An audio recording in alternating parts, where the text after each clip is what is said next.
같은 30평대 아파트인데 여기는 15억이고 여기는 뭐 12억이네? 그게 투자 가치가 있는 거죠. 죽어라 안 쓰고 안 먹고 그렇게 네. 욜로 포기하고 카푸어 포기하고 지금 내가 보고 있는 이 뉴스들이 나중에 역사가 되고 팩트가 되는 거죠. 팩트는 뭐냐면 학자 중에 부자가 없어요.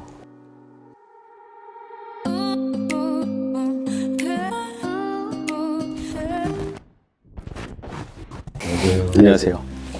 오늘은 저번에 이제 부동산 공부를 해야 되는 이유에 대해서 이야기했잖아요. 공부를 시작하는 방법에 대해서 한번 이야기를 해볼까 합니다. 부동산 공부 어떻게 시작해야 될까요? 사실 방법 같은 경우는 되게 많은 것 같아요. 뭐 책도 있을 거고 요새는 뭐 유튜브 너무 콘텐츠가 맞아요. 다양하죠. 그래서 유튜브 통해서도 굉장히 간추린 내용들을 빠르게 습득할 수 있고, 사실 제일 좋은 방법은 저는 그거라고 생각해요. 약간 우리 목표 정해놓고 공부하잖아요. 네. 내가 이 정도 돈을 모아서 저기를 살 거야. 현실적인 그런 목표를 세워두고 돈을 모아가면서 약간 모의 투자 같은 느낌의 어떤 그런 방식으로 좀 접근을 하시면 좋을 것 같고, 그 안에서 이제 내가 그 자본력 안에서 선택할 수 있는 범위들을 좀 넓혀놓은 다음에 아파트 투자할 때랑 우리 오피스텔 투자할 때랑 혹은 레지던스 투자할 때랑 뭐 투자할 때마다의 어떤 뭐 규제도 다를 것이고 뭐 법도 좀 다를 것이고 뭐 이런 부분들이 다른 부분들이 있단 말이에요. 그런 부분들을 좀 세세하게 공부해 나가시는 게 좋을 것 같다라고 생각을 해요. 예. 공감하고요.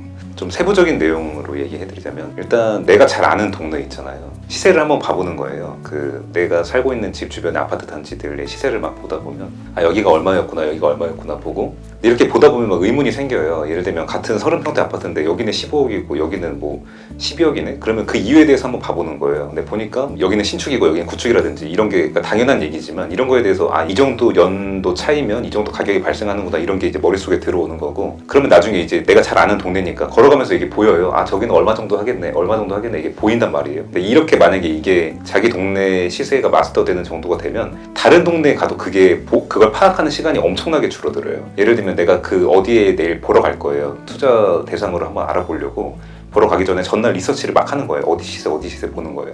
근데 그러다 보면 여기가 15억이니까 여기 아파트 정도 13억 정도 하면 적당하겠네 봤는데 11억 5천인 거예요. 그럼 싼 거예요. 그러면 그게 투자 가치가 있는 거죠. 그러니까 이런 식으로 지금은 가장 접근하기 쉬운 아파트 우리 동네에 대해서 얘기를 한 건데, 다른 투자도 다 비슷한 맥락으로 가게 되면 뭔가 머릿속에 그림을 그리는데 도움이 많이 될 거라고 생각을 합니다. 일단 목표를 멀리 잡고, 그러니까 저는 그래요. 제 목표는 압구정 현대예요. 예. 압구정 현대가 나중에 재건축되면 저는 서울에서 제일 비싼 아파트가 될 거다라고 생각하거든요. 그러니까 목표를 좀 길게 잡고요. 거기를 도달할 수 있는 방법들을 계속 생각해내는 거예요. 내가 여기로 가려면 내 월급만으로는 죽어다 깨나도 안 되잖아요. 그렇죠? 그러다 보니까 그러면 내 월급을 활용해서 지금 투자할 수 있는 것들이 뭐가 있고, 그것을 활용해서 여기를 투자하면 한 뭐 2, 3년 뒤에 기대 수익률이 이 정도 되니까 이거랑 내 월급이랑 합치면 또 요 정도 캐파 되겠네. 그러면 요 정도 캐파 갖다가는 기존에 투자했던 것보다는 조금 더 나은 투자를 할 수 있을 거 아니에요. 그런 것들을 또 이제 또 계속하면서 공부를 늘려나가는 거죠. 그래서 그렇게 해서 투자도 늘려나가고 공부도 늘려나가고 하면서 최종 목표를 딱 정해놓고 그 목표를 이루기 위한 방법들을 계속 고민하는, 그게 제일 좋은 공부인 것 같아요. 맞아요.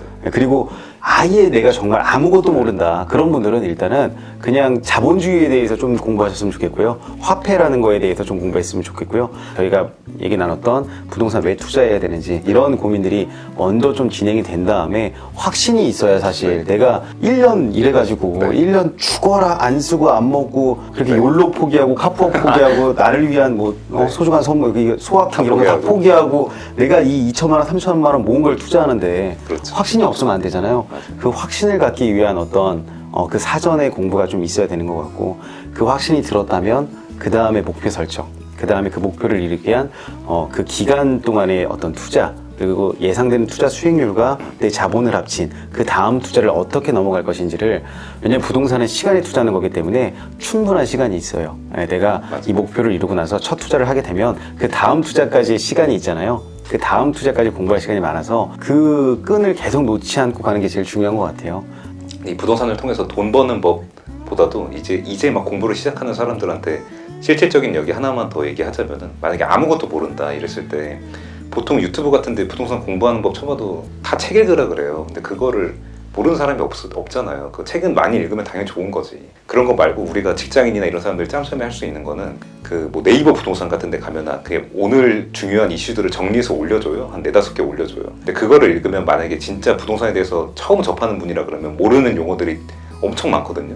만약에 모르는 용어가 뭐 용적률이 나왔어요. 그럼 용적률에 대해서 네이버 검색해서 리서치를 막 하는 거예요. 거기에 그걸 보다 보면 또 모르는 게 나와요. 그럼 그거에 대해서 또 리서치하고 이렇게 하다 보면 몇 시간 금방 가요. 그리고 생각보다 재밌어요. 이게 모르는 거에 대해 알아가는 게. 근데 이게 책을 읽는 것도 물론 그 엄청 좋은 공부 방법이지만 내가 지금 당장 궁금한 거에 대해서 리서치하고 이렇게 하는 게 실무적인 공부를 하는 데는 가장 효율적인 방법이에요. 이게 책을 읽는 거는 그 외에 내가 더 나를 업그레이드하는 방법인 거고, 지금 우리가 사실 실무적으로 필요한 거, 내가 지금 이제 부동산에 관심을 갖기 시작했으니까 오늘 투자하진 않을 거 아니에요. 최소한 몇 개월 그리고 아니면 몇 년 후에 할 텐데, 지금 내가 보고 있는 이 뉴스들이 나중에 역사가 되고 팩트가 되는 거죠. 그러니까 지금 공부하는 것들이 나중에 다 책에 나올 내용들인 거예요. 그렇기 때문에 우리는 가장 최신 정보인 그 뉴스를 보면서 한 번에 이해할 수 있는 정도까지 올라오는 게 우리가 이 정보를 습득하는 데 있어서 효율적으로 만드는 가장 빠른 방법이라고 생각합니다.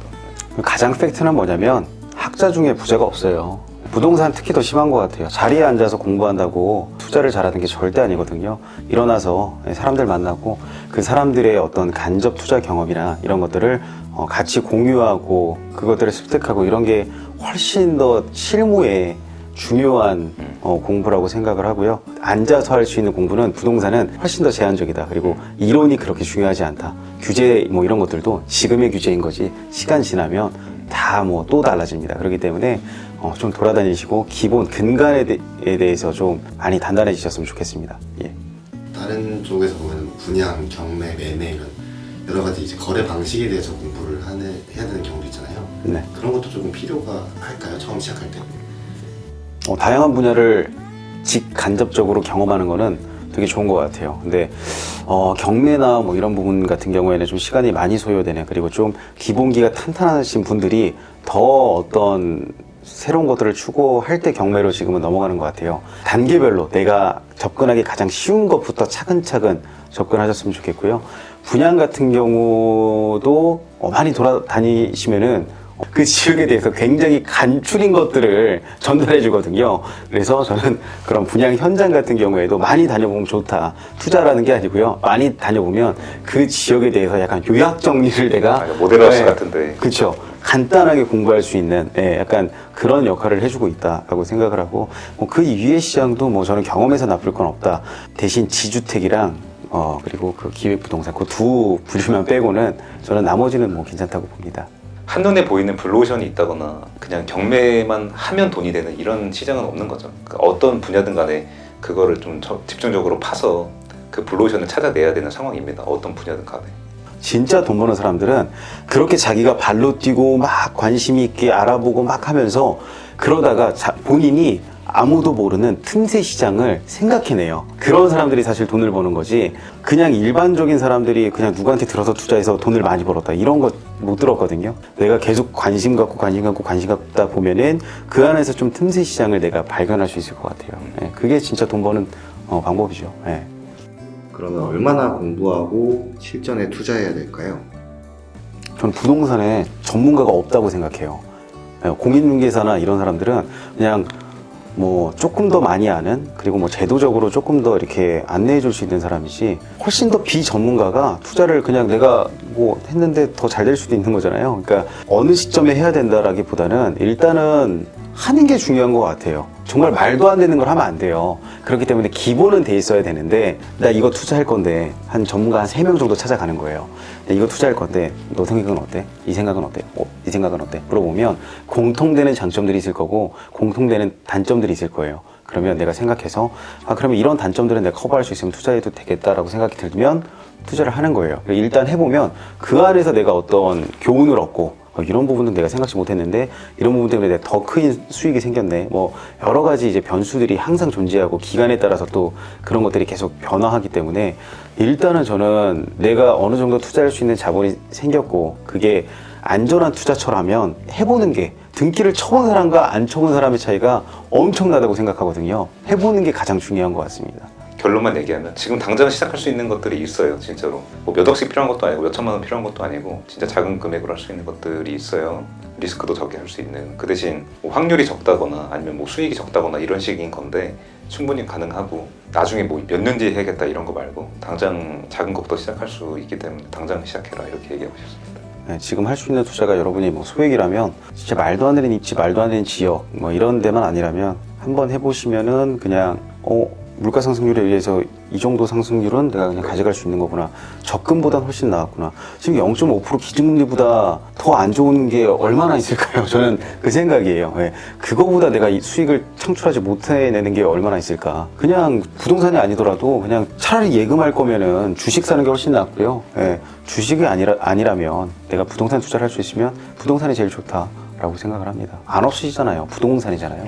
주식은 상패가 될 수 있지만 맞아요. 예. 부동산 사라지지 않습니다. 오늘 그 부동산 공부하는 법에 대해서 많이 알려드리고 싶었는데 사실 하고 싶은 얘기를 다 하지 못했고 아쉬운데 다음에 또 기회가 되면 뭐 궁금하신 것들이나 이런 것들 전달해 드릴 수 있는 시간 또 가져보도록 하겠습니다. 조금이라도 도움이 됐다면 구독과 좋아요. 예. 부탁드립니다. 감사합니다. 감사합니다.